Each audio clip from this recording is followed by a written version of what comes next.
Good morning.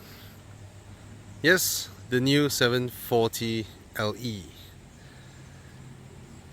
You have to look at this car in real life because it looks good. It just looks good. Alright. Look at the headlamps. Saw the blue parts.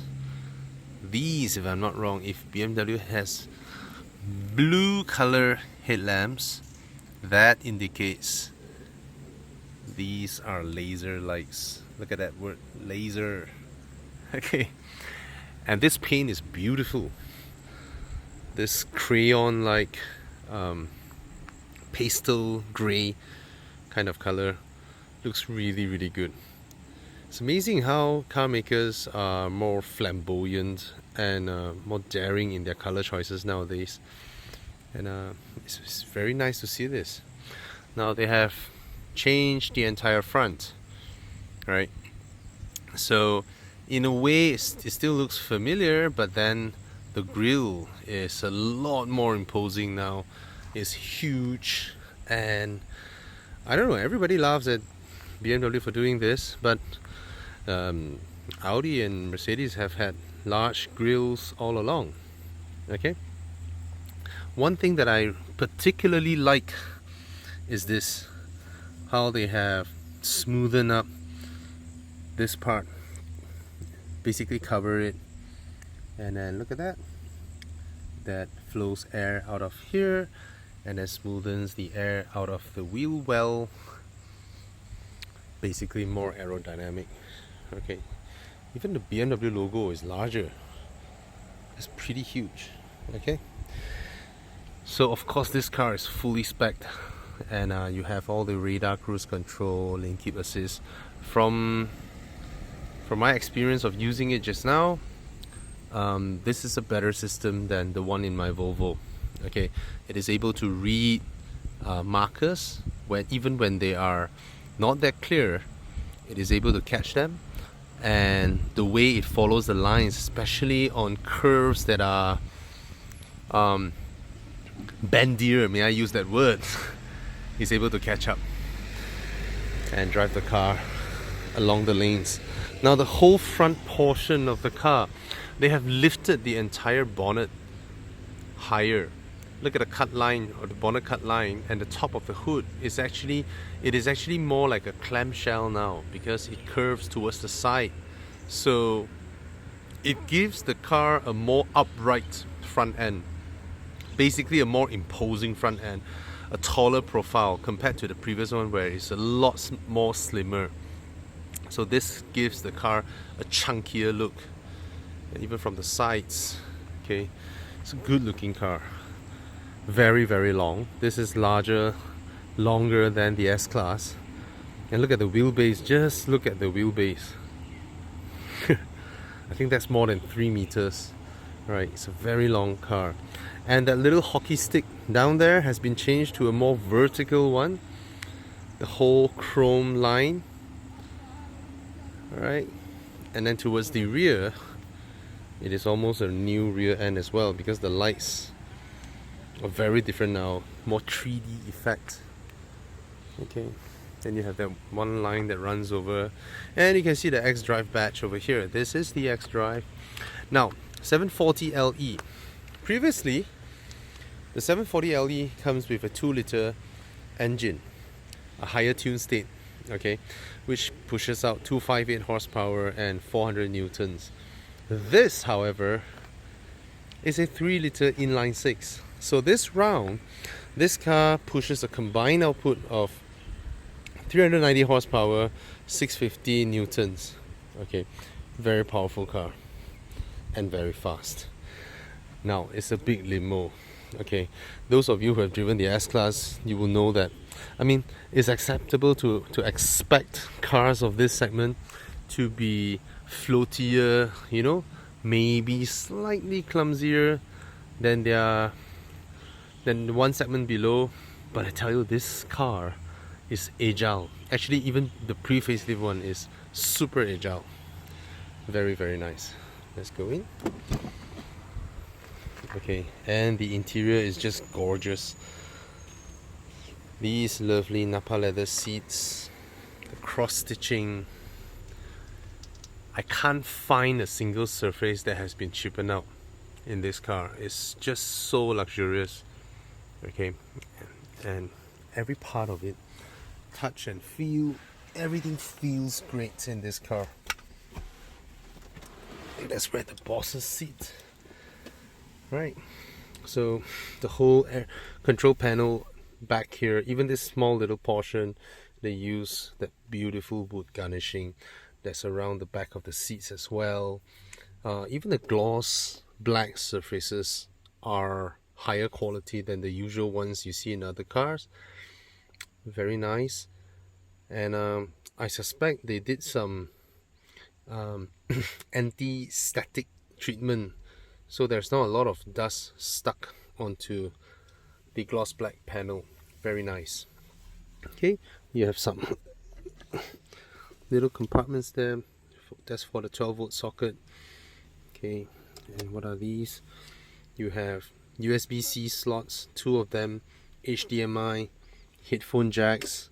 That of course is for these infotainment systems at the back there. Okay, the 2 screens for the back passengers. And then you have lovely stuffs, the cup holders in a very logical position and a very intricate mechanism as well. I like how German car makers, they put a lot of effort in designing these stuffs. Look at that. Okay, and of course this guy here. Look at that. Lovely. Now, is this larger than the previous one? It feels larger. Okay, this was done by Samsung. Oh, there's even a camera now. Look at that. This is definitely a different unit. It's basically a tab. Customized by Samsung for BMW. And of course, this panel, okay, has a lot of advanced features. Okay, look at that. Damn.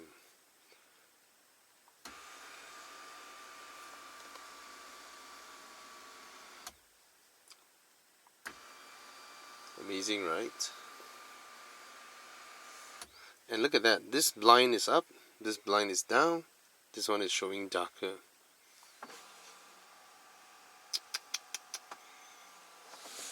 It's just amazing, the level of technology they have in this car.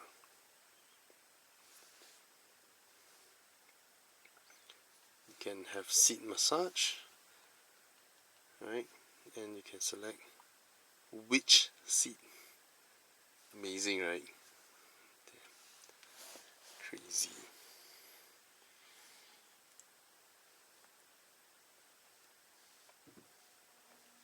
Get on the aircon.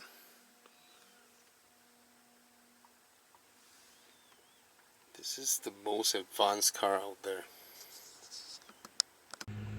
Damn. Very, very nice. Okay. So once you put back, look at this little part. The engineering that goes into it. Let me eject it now. Look at that. How much technology is there? Oh my god, this is pure James Bond stuff going on here. Okay. Very, very nice. And look at how they hide the isofix.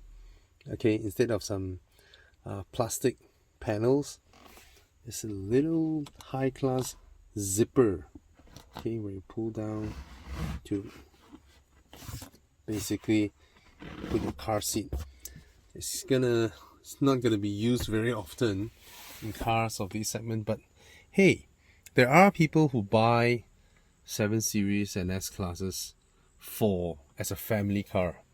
You know, as a family car, this will be supremely comfortable. And it's a car that you can just own and use it for a very, very, very long time, because you don't have much need for any upgrade after this once you own something like that. All right, one thing that I particularly like about this car, let me soft close the doors on purpose. Yep, it pulls it in, and then you see these lights here. These are very soft, very warm lights. So when you sit at the back here, even though when they light up, you can see the whole thing being light up, but then it's a very nice dim lighting, and I just love the finishing that they did in this car. You know, all this subtle finishing, setting chrome surfaces, very, very nice. Okay, the aircon vents are on the B pillar, and it's just so comfortable back here. Even these handles, look at the wood garnishing here. All right, it's just a very, very pleasant place to be in. Check out this little one. Okay. Do I press this? Look at that.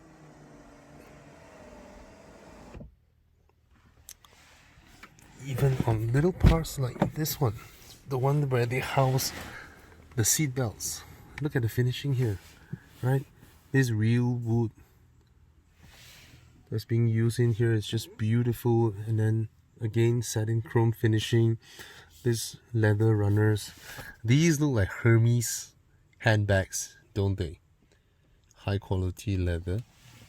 And then at the back here, I'm not sure if it's Nubuck or Alcantara, but the finishing of this car, every single surface of this car, even places where you normally they are that are out of your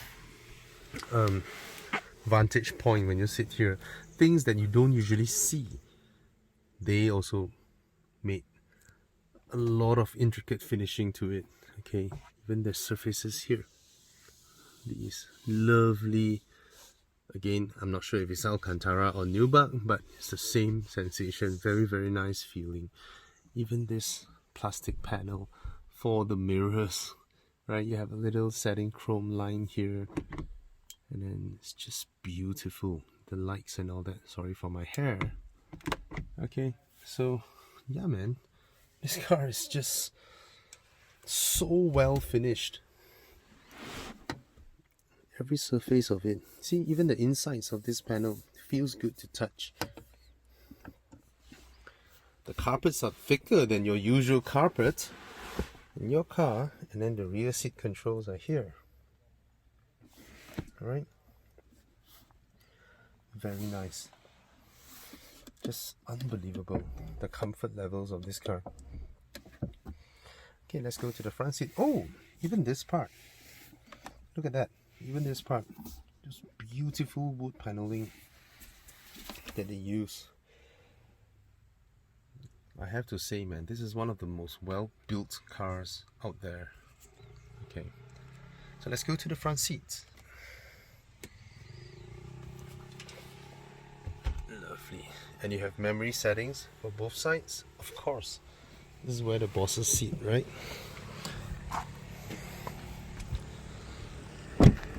Let's go to the front.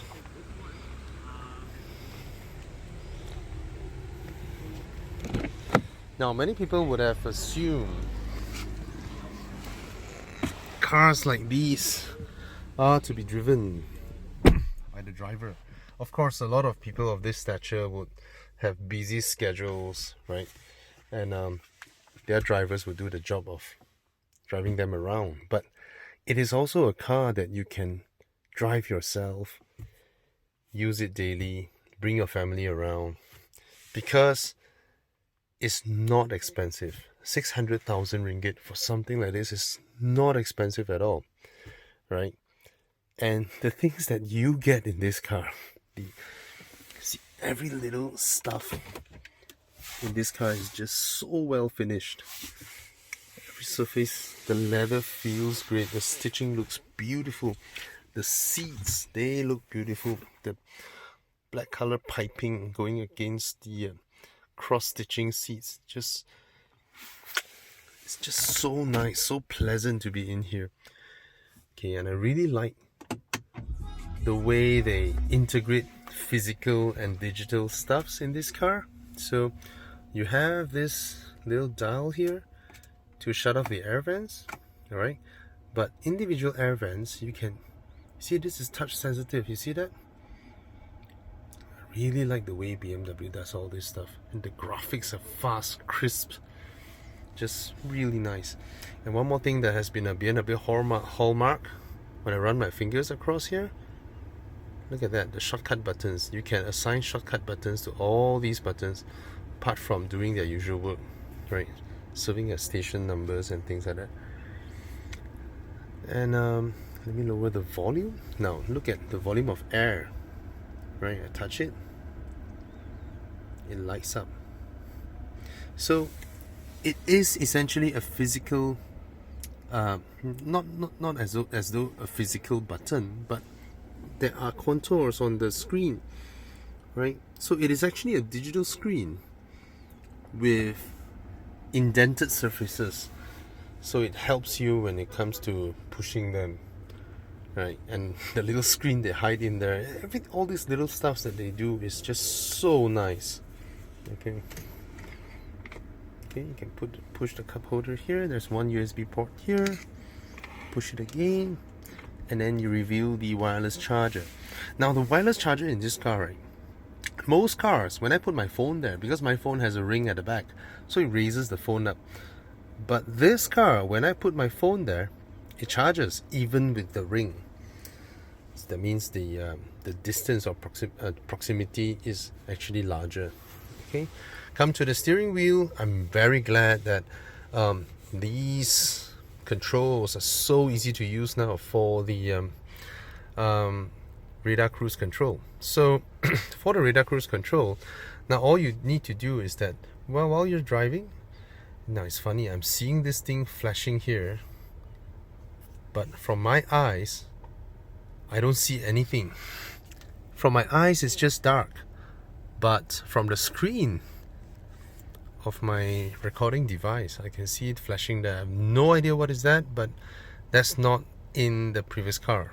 Okay, because that's of course the BMW the digital dash. Now when you're driving, just press this button once and you already activated radar cruise control with lane keep assist. And it's a semi-autonomous system, semi-autopilot, so it's able to follow the lane, keep your car in the middle and drive. Now another thing that I really like is that in my Volvo, when I don't touch the steering wheel for an extended time, it will flash a signal, right? Then what I need to do in my Volvo, I have to push the steering wheel a little bit or put my hand here so that the steering torque sensing feels the weight and then it knows my hand is there. BMW use an even more advanced system. The steering wheel actually has capacitive sensors. So when your hands are off the steering wheel and then the car reminds you to put your hands on the steering wheel, all you need to do is just to put your finger here and it is able to detect it. It is capacitive 100%. Why? Because I tried using my wallet to touch it. Nothing works there.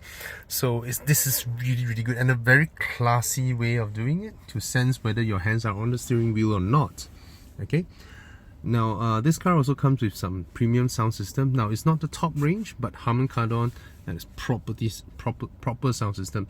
One thing I really like about BMW is that even if you buy a BMW with no branded sound system, branded speakers, their speakers are generally very high quality, even those that are non-branded. Okay, the regular sound system, they use some really nice premium ones, even though for those that are not branded. All right, so everything feels great. Everything just is awesome. Now this is the new iDrive. That's the home screen. So that looks sort of like a widget screen, a screen with different widgets, right? It's not as straightforward as it seems versus the previous one where you have the individual panels where you scroll like that. This one is a little bit that means on the home screen, instead of showing you the panels and without any information, BMW has now opted to have the home screen displaying widgets and information, and there are drag down menus where how do I do that? Okay, sorry. So those are some shortcut menus where you can adjust the main menu. You see that? You can change them. Okay, and then you can still use the click wheel. This is very, very good. Instead of Audi removing the famous MMI controllers, Audi removed them altogether, but BMW still remained it. This is important, okay, to have this here, because when you're driving, it's actually really more user-friendly to just use the click wheel to press things, have a glance, continue your drive, and then scroll down exactly to where you want and press it. Now, by using the click wheel, you do not need hand-eye coordination to know where your fingers are pointing. It is faster to just take a quick glance and see that the one that you need to go in, let's say driver profile, is the 5th, right? So if it is the 5th, the click wheel is very precise, right? 1, 2, 3, 4, 5, right? It's there. Then you're on the 5th one, right? So you can see, and then you just press without even looking at it. So that's very convenient. And then here you can see that BMW now is able to use the same thing to denote different functions in different cars. All right, very, very clever way. So you press this button to charge the battery. This one is to activate park assist. This one to lower or heighten the car. And then you have sport, hybrid, electric, adaptive. This is a plug-in hybrid. That's why the normal mode is hybrid. Okay, and of course, what's a BMW without a traction control off button, right? So, and I really like this gear lever. I like this one more than the new crystal one. You know, putting leather at the back, at the place where you frequently touch, is actually pretty comfortable, nicer, and of course, using crystal is not bad. It's just a different type of sensation, but then this gear knob is nice. Now, a lot of things are pioneered by BMW actually, if you think about it. Electronic shifters, BMW is the first one to use it. An integrated infotainment system with a click wheel controller, BMW started it as well. In fact, I think I've written something like this. For the past 10-15 years, most of the new in-car technology that was used across the entire industry are solely pioneered by BMW. If you talk about 20 years ago, maybe Mercedes-Benz still contribute a lot, but the past 10-15 years, definitely BMW. They are the ones who's leading the industry in a lot of innovation. Okay, that's the center console with a USB-C port there. Nothing much, 12-volt socket as well. And this one, the one that opens both sides with a button here, again, BMW started it. Mercedes did a system whereby it's pretty complicated. You have a button here, and then it opens this way, and then you have a button there, open this way. BMW just did this. Now this is employed across the industry as well. Many car makers have opted for this because this is the most logical way of doing it. Alright, so a lot of stuff in this car to talk about, and of course infotainment wise, there's no argument there. iDrive is and always will be one of the best. Okay, of course in the touchscreen world, this UI is not the most user-friendly. In the touchscreen world, Volvo's UI is the most user-friendly. However, this one is a hybrid UI. You have touchscreen and then you have click wheel. Okay, so yeah, kudos to them. And the next thing, one more thing that BMW pioneered, this one, the key that comes with a display that can show your car's status, and it just looks so nice compared to a regular car key. Okay, BMW passes both of them. Even their regular car key looks really good.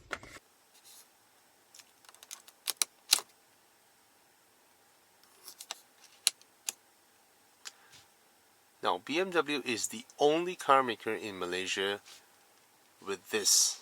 Okay, if you go into an accident and your airbag's deployed, your car will automatically call the emergency services, and they will know where you are. Then they will come to you, whether you are conscious or unconscious. Okay, and this one, this SOS button that feels like a fighter, like a nuclear bomb little button. Now, why is there one physically for you to push? Let's say you are being followed by some would-be kidnappers, all right, and they've been tailing you, and you are in some discreet highways in the middle of nowhere. You do not know where you are. When even at those situations, even if you call the emergency services, if they ask you where you are, you wouldn't be able to answer them, right? But by pressing this button and talking to the BMW assistant, they already have your location, and they will send help to you if you feel threatened or unsafe and someone's following you. This only BMW has it. And look at this little logo in between the pillars. Why? BMW is also the first and only one to develop a hybrid chassis whereby inside here, okay, there is an entire carbon fiber panel that runs the entire length of this, okay, and inside the metal panels there are a lot of places where they replace metal with carbon fiber. What that means is that this car is exceptionally strong, and they do not need to use as heavy as some of the metal needs to be to achieve that kind of strength. They use carbon fiber, and they call it a carbon core technology. Why? Because it's not just pure metal inside here. A lot of panels in this car has hidden carbon fiber. Okay, another innovation by BMW. All right.